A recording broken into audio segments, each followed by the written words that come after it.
morning, everybody. Happy Friday. It's even better Friday because it's Football Friday, so it makes me happy. I was hoping Mr. Fry group would be in chapel today, but he's not, so I'm going to make fun of him anyway.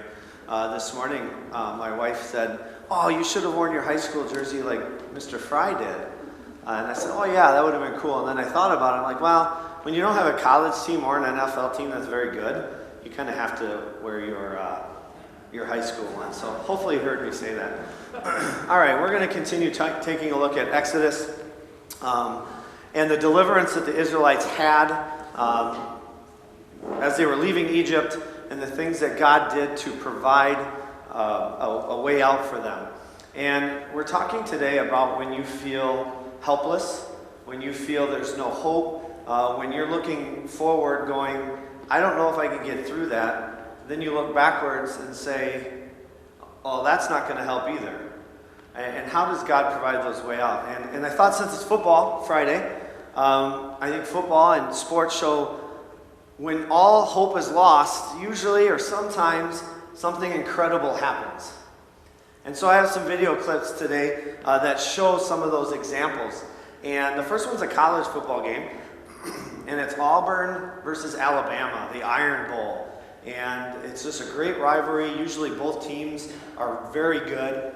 And in this situation, it's a tie game actually. And Alabama's kicking a field goal to win the game with 1 second left. It's a long field goal, so they either make it, the game's over, or they miss it, they go to overtime, and Alabama's probably still going to win, because that's what Alabama does. They win. And this is what happens. Well, I guess if this thing comes up short, he can field it and run it out. All right, here we go.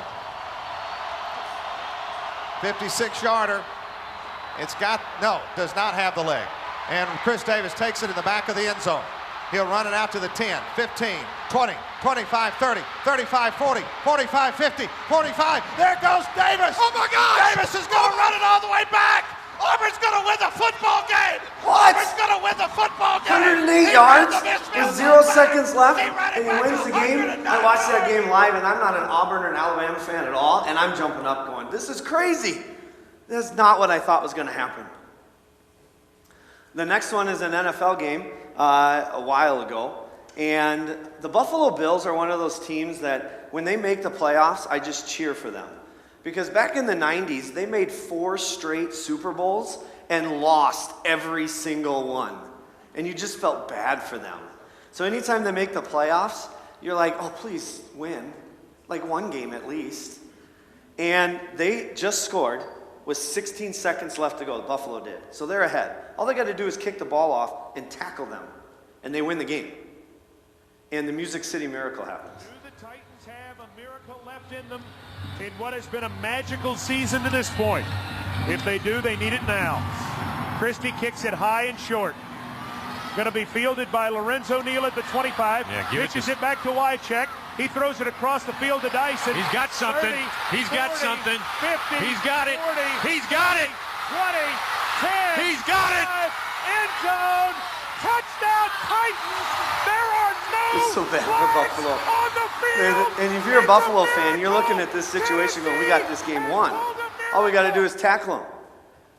And if you're a Tennessee Titan fan, you're going, I don't think we're going to, we need a miracle, but I don't think it's going to happen.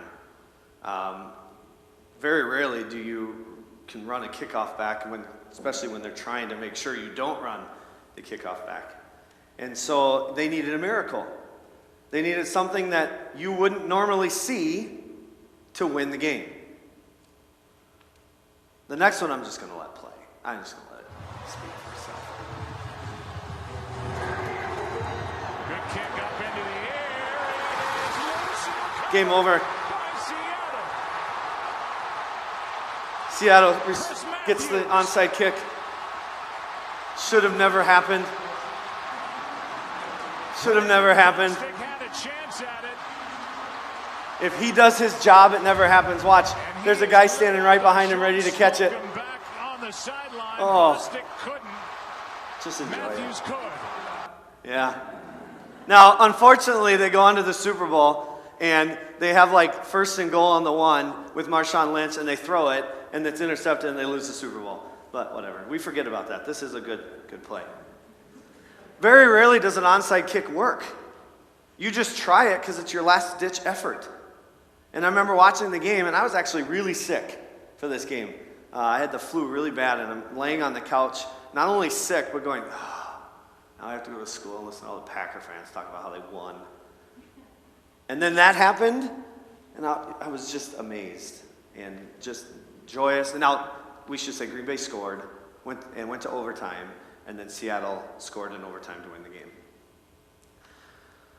In our story today, we see the Israelites get to a point where they're looking ahead, and there's a big body of water.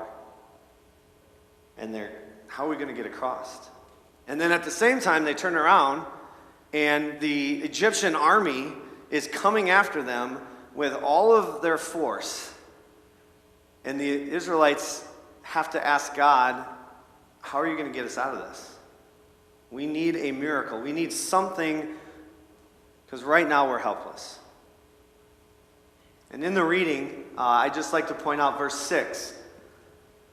Pharaoh goes, hold on, we made a mistake. So he gets his chariots ready and took his army with him. He took 600 of the best chariots, along with all the other chariots of Egypt, with officers over them all.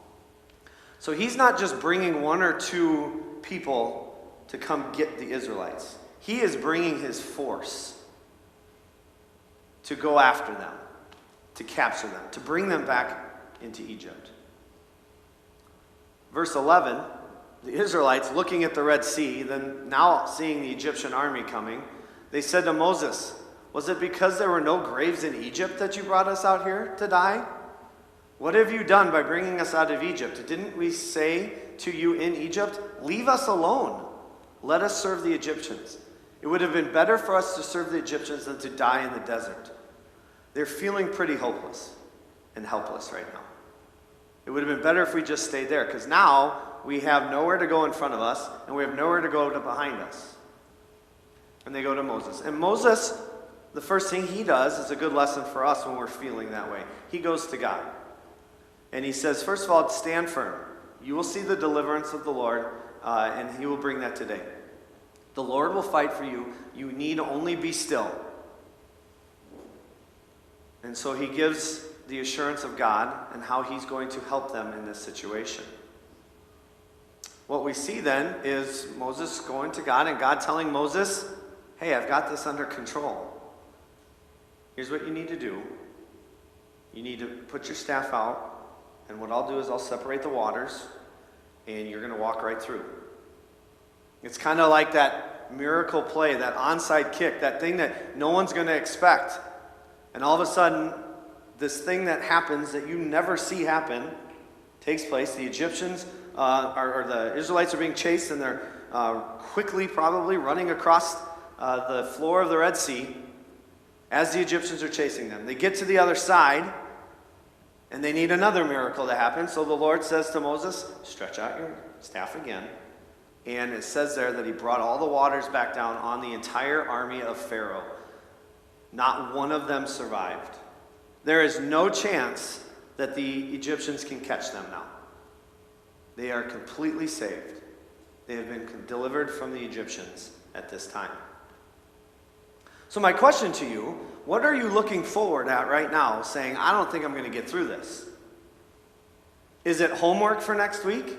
Do you have tests and projects that you're just going, there is absolutely no way I'm going to survive next week. I can't do it. Is it that plus maybe you have late practice and multiple games and you have a job that you have to work and that's causing you stress and anxiety, looking forward, saying, I can't do this. I should just quit it all. What's behind you that's chasing you? Are there decisions that you've made in your past that you're like, man, they're creeping up. People are going to start to learn about them, and I don't know if I can do that. Is it an argument you might have had with your sibling, with your parents, with a friend, that you're just looking back going, I could have handled that differently? What's closing you in? What's making you feel helpless? Well, for the Israelites, obviously it was the Egyptians and the Red Sea. For you, it could be a lot of different things. So what do? Well, we go to the Lord, first of all, and we say, Lord, I need help. Lord, I don't know if I'm going to do this. How are you going to get me out of this? And the Lord's answer is actually pretty simple. What miracle do we have in our life that we can go to say, this can help me get through it? Well, it's the miracle of Jesus' death and resurrection that allows us to look at that and say, I have a way out. That way is Jesus. I'm going to trust on him, and I'm going to go about my daily life just like the Israelites did. We allow the Lord to take our hand. We allow him to lead us through all of these difficult situations, knowing full well he will help us. It might be next week, all of a sudden, you get that unplanned snow day on a day that you were supposed to have 3 tests. Maybe that teacher says, take out your notes. You can use your notes on this test. Actually, I'm going to extend the project date. We're going to do that in a couple weeks. Maybe that friend comes up and says, hey, can we talk about this? We need to work through this because I can't be mad at you. We need to forgive each other and move on. Maybe it's just your parents giving you a hug saying, hey, I love you. Maybe that's all you need. So it might not be so great as the Red Sea, but God puts things in our lives through his word, through our trust in him, to help us through those times when we feel helpless. So allow him to guide you and lead you as you go through those different types of feelings of helplessness and hopelessness through that. We're going to end with our song today, and that'll be our prayer. So after the song, you will be...